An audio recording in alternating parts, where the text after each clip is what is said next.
Good morning!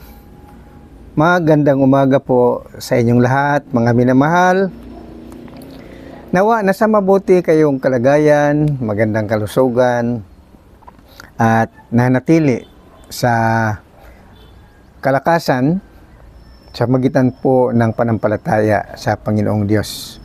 Kahit manawari tayo ay may mga pagsubok sa buhay, may mga problema, patuloy pa rin po tayo dahil habang nabubuhay tayo sa mundong ito, ang pag-asa po natin ay ang ating Panginoong Diyos.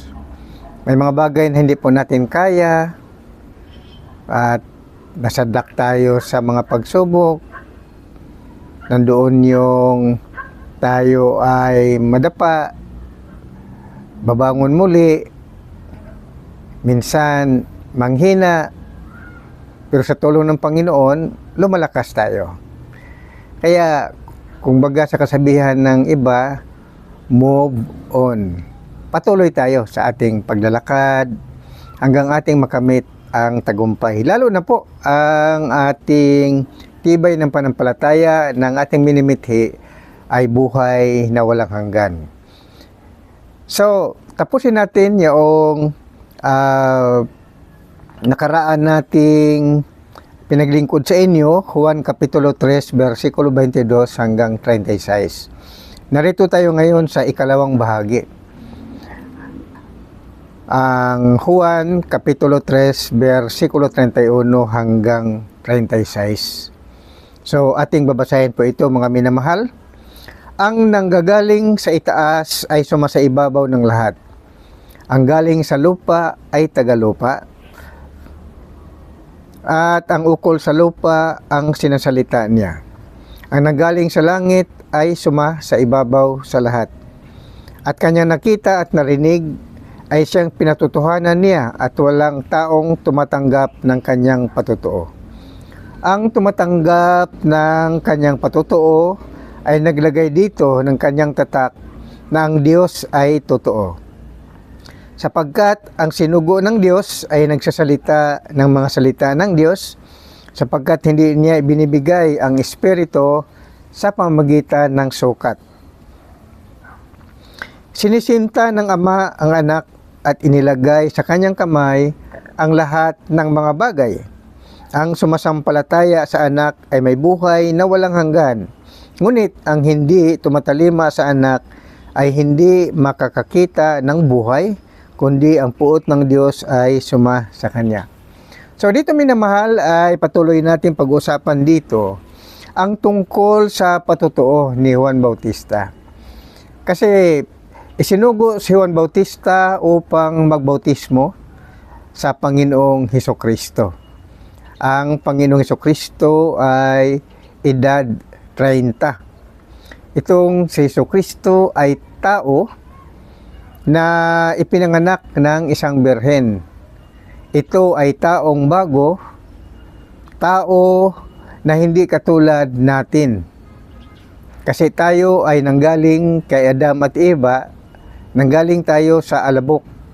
At sa magitan ng kapangyarihan ng Diyos ay ginawa niya ang tao mula sa alabok, ngunit sa alabok din babalik. Ibig sabihin, may kamatayan tayo at ang ating buong katawan ay maagnas at babalik muli sa alabok. Ang tawag po dyan, lumang Adan. Tayo ay mga anak sa lahi ni Adan, kaya tayo ay lumang Adan o lumang tao. At ang bagong tao ay tinatawag na anak ng Diyos. Tayo ay anak ng tao, tagalupa. Yung anak naman ng Diyos ay nagmula sa langit. Kaya naman nagmula sa langit dahil sa magitan ng salita ng Diyos na inihatid ni Angel San Gabriel kay Santa Maria ang Birhen na siya ay napili ng Diyos Ama na maglihi at kanyang ipaglihi at idalang tao at ipanganak ang bagong tao na ang pangalan ay Jesus. Natupad po yan. So, galing sa salita ng Diyos, ang bagong nilalang. Yan po ang taong si Jesus na ipinanganak ni Mariang Birhen. So, pag-edad po ng 30, ay bumaba ang Espiritu Santo mula sa langit. Ang Espiritu Santo ay siya po ang Ama ni Jesus. So, sa versikulo 31, ang nanggaling sa itaas ay sumasa ibabaw ng lahat. Ang nanggaling po sa itaas, ang bumaba. Galing sa langit, iyon nga po ang Espiritu Santo na siya ang Diyos Ama. Kaya sabi rito, ang nanggaling sa itaas o kaya nanggaling sa langit ay sumasa ibabaw ng lahat. Ang galing sa lupa ay tagalupa nga, at tukol sa lupa ang sinasalita niya. Ang nanggaling sa langit ay suma sa ibabaw ng lahat. So, yung tagalupa, taong tagalupa ay si Juan Bautista. Kanyang nakita yung pagbaba ng Espiritu Santo na siyang Diyos Ama, na Ama ni Jesus. Kanyang pinatutuhanan na habang bumababa ang Espiritu Santo na siyang Diyos Ama, ay siya rin naman pagbautismo ni Juan Bautista kay Jesus sa edad 30. At dito sa versikulo 32, at kanyang nakita at narinig ay siyang pinatutuhanan niya at walang taong tumanggap ng kanyang patutuo. Ang tumanggap ng kanyang patutuo ay naglagay dito ng kanyang tatak na ang Diyos ay totoo. Ang pinapatutuhanan dito ni San Juan Bautista ay nakita niya ang Espiritu Santo na bumababa galing sa langit at tumahan sa katawan ng anak ni Mariang Birhen na si Jesus. Kaya pinatutuhanan niya na ang Diyos ay totoo. Kasi nakita niya ang Espiritu Santo hugis sa anyo ng kalapate at tumahan sa katawan ni Jesus. At habang bumababa ang Espiritu Santo, narinig ang patutuo. Nagsalita ang Espiritu Santo na siyang Diyos Ama. Dito sa Juan Kapitulo 3, versikulo 31 hanggang 34, na sinasabi, Juan Kapitulo 1, versikulo 31 hanggang 34. At siya hindi ko nakilala datapwat upang siya'y mahayag sa Israel, dahil dito'y naparito ako na bumabautismo sa tubig. At nagpatotoo si Juan na nagsasabi, nakita ko ang Espiritu na bumababang tulad sa isang kalapati na buhat sa langit at dumapo sa kanya. At siya hindi ko nakilala datapwat ang nagsugo sa akin upang bumautismo sa tubig ay siyang nagsabi sa akin, ang makita mong babaan ng Espiritu at manahan sa kanya ay siya nga ang bumabautismo sa Espiritu Santo. At aking nakita at pinatutuhanan kong ito ang anak ng Diyos. Kaya nakilala po niya si Jesus na anak ng Diyos. Dahil sa karagdagang patutuo sa Ebanghelyo ni San Lucas, Kapitulo 3, versikulo 21 hanggang 23. Ito po ang mga pangyayari. Nangyari nga nang mabautismuhan ang buong bayan na si Jesus ay binautismuhan naman, at nang nananalangin ay nabuksan ang langit at bumaba sa kanya ang Espiritu Santo na may anyong katawan tulad ng isang kalapate, at nanggaling ang isang tinig sa langit, ikaw ang sinisinta kong anak, sa iyo ako lubos na nalugod. At si Jesus din, nang magpasimula siya ay magturo, ay may gulang na 30 taon. So dito mga minamahal, ang patutuo ng Biblia ayon sa Ebanghelyo ni San Juan, sa magitan po ng patutuo ni San Juan Bautista, na sa kanyang pagbautismo kay Jesus, nakita niya ang Espiritu Santo na siyang Diyos Ama, na Ama ni Jesus. So, ang Espiritu Santo at Diyos Ama, yan po ay isang tunay na Diyos. Dahil ang Diyos ay Espiritu at ang Diyos ay banal. Ang Diyos ay santo. Kaya po, ang tawag sa Diyos Ama ay Espiritu Santo. So, habang bumababa, nagsalita ang Espiritu Santo. Ang sabi niya,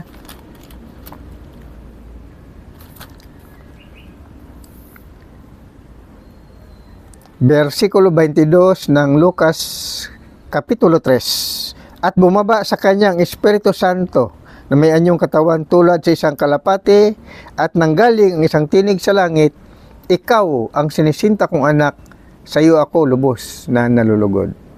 So, ito mga minamahal ang nagbigay sa atin ng katunayan, isang patutuo na talagang existido ang Diyos, dahil may isang tao, propeta ng Diyos na si San Juan Bautista, habang binabautismuhan niya ang anak ng Diyos, ang pangalan ni Jesus, bumaba sa katawan ni Jesus ang Espiritu Santo na siyang Diyos Ama, na siyang tunay na Diyos, at tumahan sa katawan ni Jesus, at ang katawan ni Jesus ay nagiging templo ng Diyos.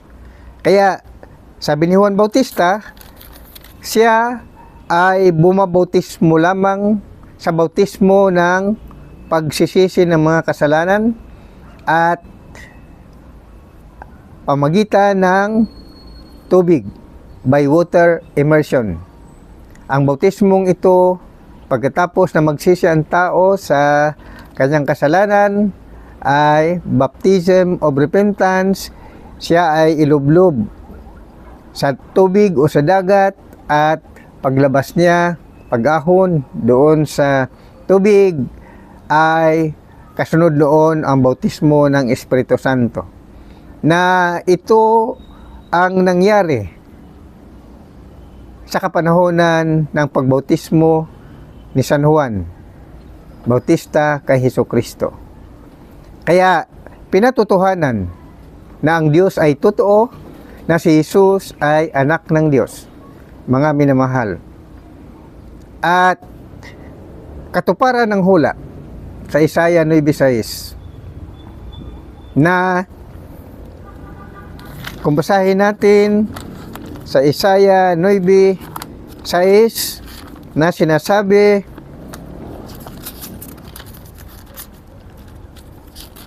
ay sapagkat sa atin ay ipinanganak ang isang bata, sa atin ay binigay ang isang anak na lalaki, at ang pamamahala ay maatang sa kanyang balikat, at ang kanyang pangalan ay tatawaging kamangha-mangha, tagapayo, makapangyarihang Diyos, walang hanggang Ama, Pangulo ng kapayapaan. So, ang pamamahala ay, ang sabi rito, maaatang sa kanyang balikat, at ang kanyang pangalan ay tatawaging makapangyarihang Diyos, walang hanggang Ama. So, ang katuparan ng hula ng Isaiah 9:6 ay ito ngayon, ang Juan Kapitulo 3, versikulo 35. Sinisinta ng Ama ang anak, at inilagay sa kanyang kamay ang lahat ng mga bagay. Ang lahat ng mga bagay. Ito yung tinatawag sa Isaiah 9:6, maatang sa kanyang balikat ang pamamahala, mga minamahal. At karagdagan pa dyan, Mateo 11:27, na sinasabi, Ang lahat ng mga bagay ay ibinigay sa akin ng aking Ama. At sino man hindi nakilala sa Ama, kundi, basahin ko muli, 11:27, ang lahat ng mga bagay ay binigay sa akin, sabi ni Jesucristo. Binigay sa akin ng aking Ama. At sino may hindi nakakakilala sa anak kundi ang Ama, at sino may hindi nakakilala sa Ama kundi ang anak, at yaong ibiging pagpahayagan ng anak.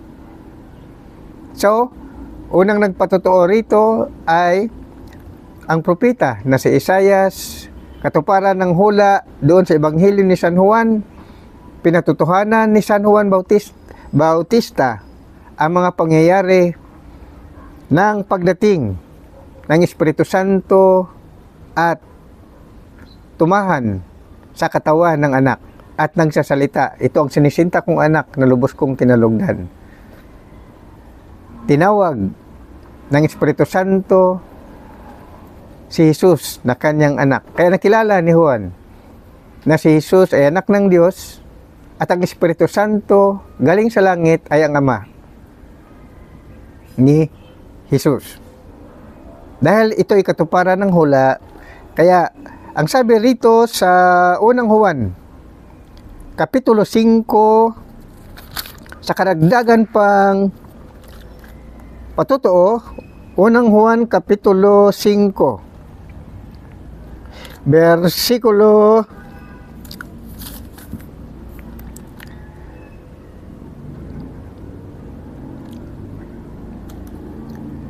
kung ating basahin,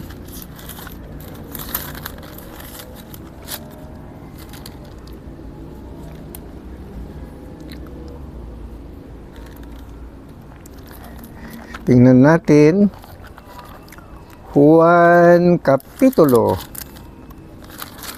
5. Unang Juan, I should say. Unang Juan Kapitulo 5, versikulo 11 hanggang 13 at 20. Ito ang ating mababasa. Ito po ay karagdagang patotoo tungkol kay Jesus. At ito ang patotoo na tayo binigyan ng Diyos ng buhay na walang hanggan. At ang buhay na ito ay nasa kanyang anak. Ang kinaroroonan ng anak ay kinaroroonan ng buhay. Ang hindi kinaroonan ng anak ng Diyos ay hindi kinaroonan ng buhay.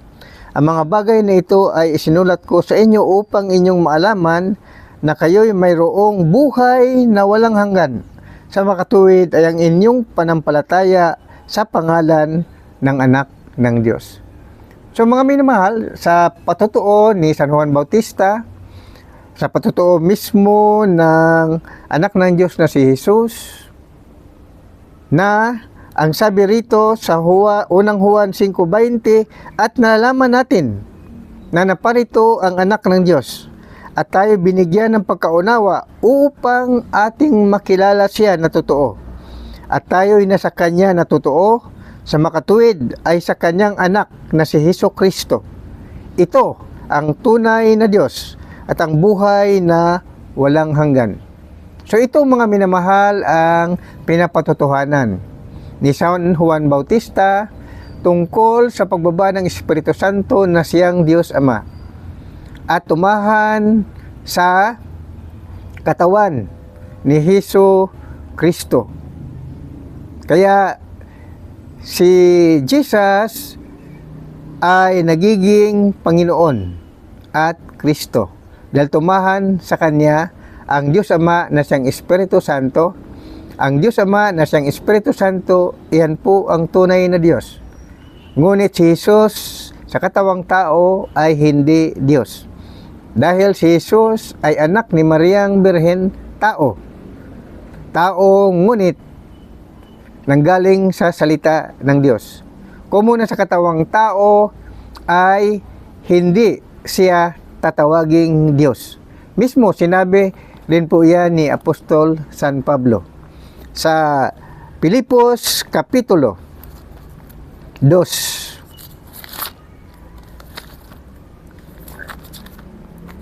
versikulo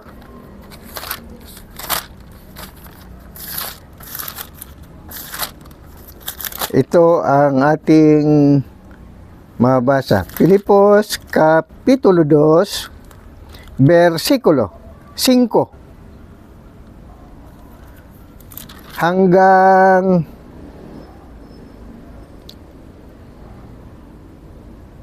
11. Ito po. Bahagi po ito ng misteryo. Mismo ang Panginoong Hesus. Kaya hindi niya tinatawag ang kanyang sarili na Diyos dahil siya po ay nasa katawang tao. Ang tunay na Diyos ay ang Espiritu Santo na siyang Diyos Ama na nasa kanyang katawan. Kaya ang nakikita ng mga Israelita ay ang taong si Jesus. Pero ang nagsasalita ay ang Diyos Ama na nasa loob ng katawan ni Jesucristo at lumabas sa bibig ni Jesus. Kaya siya ang naging spokesman ng Diyos Ama. Siya ang larawan ng Diyos na hindi nakikita. Kaya sa katawang tao, hindi maaring sabihin ni Jesus na siya ang Diyos Ama. Prueba, Filipos Kapitulo 2, versikulo 5 hanggang 11. Ito ang ating mababasa. Magkaroon kayo sa inyo ng pag-iisip na ito ay na kay Kristo Jesus di naman. Ibig sabihin, ang pag-iisip ni Jesucristo na dapat daw ating malaman ang kanyang pangaral na tungkol sa kanya na sa katawang tao, magkaroon kayo sa inyo ng pag-iisip na ito ay na kay Kristo Jesus di naman, na siya, bagamat nasa anyong Diyos, ay hindi niya inaring isang bagay na nararapat panangnan ang pagkapantay niya sa Diyos, kundi bagkus hinubad niya ito at nag-anyong alipin na nakitulad sa mga tao. At palibhasa ay nasumpungan sa anyong tao, siya ay nagpakababa sa kanyang sarili, na nagmasunurin hanggang sa kamatayan. Oo, sa kamatayan sa krus. Kaya siya naman ay pinakadakila ng Diyos. At siya binigyan ng pangalang lalo sa lahat ng pangalan, upang sa pangalan ni Jesus ay iluhod ang lahat ng tuhod, nang nanga sa langit at nang nanga sa ibabaw ng lupa at nang nanga sa ilalim ng lupa, at upang ihayag ng lahat ng mga dila na si Jesucristo ay Panginoon sa ikalulhati ng Diyos Ama. Ganyan, mga minamahal. Tandaan natin, ang tunay na Diyos ay ang Espiritu Santo na siyang Diyos Ama na nahan sa katawan ni Jesus. So, iyan ang katuparan ng hula, God with us. Na ang pangalan ni Jesus ay tawaging Emmanuel. Ang pangalan ng bata na Jesus, iyon ang tawaging Emmanuel. Hindi mismo ang bata. Kasi ang bata, tao. Ang pangalan niya, Jesus. So, ang sabi ng Biblia, ang pangalan ng bata, ano ang pangalan ng bata? Jesus. Iyon ang tawaging God with us. Bakit? Dahil yung God nasa loob ng katawan ni Jesus. Kaya nga si Jesus ay naging Panginoon at Kristo. So, ang nagsasalita sa loob ng katawan ay ang Diyos Ama na siyang Espiritu Santo lumalabas sa bibig ni Jesus. Kaya si Jesus ay spokesperson o spokesman ng Diyos. Dahil ang kanyang katawan ay ginawang templo ng Diyos. So, ang nangaral mismo rito ay ang Diyos Ama na siyang Espiritu Santo. At lumabas sa bibig ni Jesucristo. Sinasabi yan ni Jesus na nasa kanya ang Ama na siyang Espiritu Santo. Lucas Kapitulo 4. Kaya siya nangaral, pero ang nangaral na totoo ay ang Diyos Ama na nasa loob ng kanyang katawan. Lucas Kapitulo 4, versikulo 18. Ito ang ating mabasa. Sumasa akin ang Espiritu ng Panginoon o Espiritu ng Diyos, sapagkat ako'y pinahiran niya upang ipangaral ang mabuting balita sa mga dukha. Ako'y sinugo niya upang itanyag sa mga bihag ang pagkaligtas at sa mga bulag ang pagkakita, upang bigyan ng kalayaan ang nangaapi, upang itanyag ang kayaayang tao ng Panginoon. Isinugo siya. Ito rin ang sinasabi sa unang Juan, Kapitulo 5, versikulo 21, na sinasabi, at nalaman natin, unang Juan Kapitulo 5, versikulo 20 hanggang 21, at nalaman natin na naparito ang anak ng Diyos at tayo binigyan ng pagkaunawa upang ating makilala siya na totoo, at tayo na sa Kanya na totoo, sa makatuwid ay sa Kanyang anak na si Jesucristo. Ito ang tunay na Diyos at ang buhay na walang hanggan. Mga anak ko, mag-ingat kayo sa mga Diyos-Diyosan. So, yan po mga minamahal. Ang katuparan ng hula. Tayo ay kailangang sumampalataya sa pangalan ni Jesucristo. Dahil ang pangalan ni Jesucristo ay pangalan ng Ama. At ang pangalan ni Jesus ay Yeshua. Emmanuel, God with us. Kaya God with us, dahil ang Diyos na Espiritu Santo na siyang Diyos Ama ay nanahan sa katawan ni Jesucristo. Kaya si Jesucristo ay Panginoon at Kristo. Sino ang Panginoon? Si Jehovah, si Yahweh. Kaya nga ang pangalan ni Jesus ay Yeshua. Ibig sabihin ng Yeshua, Jesus is salvation, Jesus is Savior, or Jah or Jehovah is salvation, Jehovah is Savior, or Yahweh is salvation, Yahweh is Savior. Yan po ang pangalan ni Jesus. Ang pangalan ni Jesus ay pangalan ni Jehovah or pangalan ni Yahweh, YHWH, Yeshua. Yeshua, Emmanuel, God with us. So habang si Jesucristo ay nasa kalupaan, kapiling niya ang Diyos. Kaya nga pangalan ni Jesus Emmanuel, God with us. Hindi Diyos ang taong si Jesus. Hindi siya Diyos. Sinabi niya yan sa Pilipos 2, 5 hanggang 11. Nasa pangaral po yan ni Jesus. Kaya hindi siya maaring tawaging Diyos na nasa katawang tao. Siya mismo nagturo niyan, mga minamahal. Wala kang mabasa na direkta na sinabi ni Jesus na ako ay Diyos.